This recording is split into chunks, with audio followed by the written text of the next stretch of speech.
And in business, the federal government has commenced action of the retrieval of the outstanding 5 trillion naira debt owed the Asset Management Corporation of Nigeria. Recall that the Office of the Vice President, Yemi Osinbajo, disclosed during a meeting that a special task force comprising of the heads of AMCON, the EFCC, the NFIU, the ICPC and the Ministry of Justice will be working to develop and implement new strategies that would ensure that the determination of the federal government to recover the 5 trillion naira is met. Quite surprising, however, is the report that just 20 individuals owe 67% of this debt. Now, the head of corporate affairs in AMCON, Jude Nwozo, told Punch on Friday that the organization had established that the major debtors did not want to pay. In his words, he said that they don't want to pay and they believe that it is part of their national cake. Joining me in the studio to discuss this is the Director General of the Lagos Chamber of Commerce and Industry, Mr. Muda Yusuf. Thank you for joining me in the studio. This is quite an abysmal information. It's a sad information. The fact that just 20 individuals owe the 67% of this 5 trillion naira debt. What was your initial reaction when you heard the news? Well, it's quite disturbing. But what that also underscores, first, is the structure of lending generally in this economy. When you say individuals, I will think that maybe they are companies really driven by these individuals. And the structure of lending is such that we have a lending structure that is also top-heavy.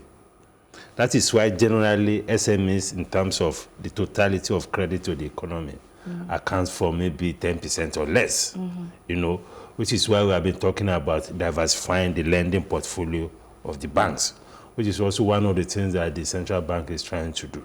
But generally, the structure of the lending, it doesn't come too much as a surprise. But what is important in all of this is to actually disaggregate what we have. Okay. So that we need to be careful not to criminalize business failure in this environment. There are components of these debts that have come to this level first because of the interest component of the debts. Okay. I've seen instances where banks have written to people that they are owing, and 50% of that amount is actually interest.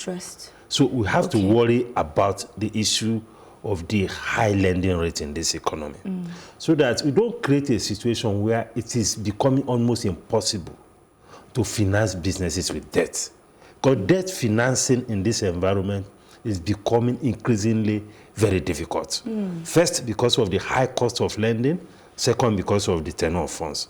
That is not to diminish the importance of what was said by AMCON in terms of some people who deliberately do not want to pay. For me, that is a criminal thing, and it has to be so dealt with. There are components of people, there are people who from day one, as they are taking the loan, did not even intend to repay. That should be dealt with. But there are also genuine cases of business failure. Business failure arising from the policy environment, arising from the high cost of operations, arising from regulatory issues, arising from policy inconsistency, arising from high cost of servicing the debt. So all these things are also important. So we need to put all these things in context. Take ARIC, for instance. Some investors invested in ARIC. ARIC, no matter what we say, has created a lot of jobs. It has been of great use in terms of connectivity within the Nigerian economy. ARIC has been taken over by AMCON. So all the shareholders have lost us completely, as far as ARIC, for instance. From what you're saying, it looks as though the central bank has a lot to play, a major role to play in situations of this nature. Well, the CBN has a role to play, but the totality of the way we manage the economy is important in all of this. The criminal aspect of it, and sometimes we have insider abuses, even within the banks, where you see there are some credit facilities that actually not actually very good from day one. But because of insider influence and political influence, such facilities are granted. But are there people that are supposed to be checking all of these things before the debts are even released?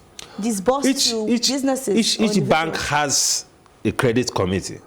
They have systems through which they can assess all of these things. Do you have an idea of who regulates those? Of course, it's the CBN. We have the CBN, we have the NDIC. These people have oversight over the banking system. But again, it depends on the effectiveness of the oversight. Because there are some credits that are not good even from the very beginning. From the start. But because these people have influence, because they have people who are well connected within the board at the management of the bank, some of these credits are given. So there is also that component of it. Then there's a component of this debt that goes back because the business environment is just very difficult. And we have to also see how we encourage investors, because if you have an economy where you cannot finance long-term business, big business with bank facility, it's a major problem. We're out of time now, but I think that's all we can take for now. Thank you very much for joining me in the studio. Thank you very much. Next is our roundup of entertainment and sports. We'll be back in a moment.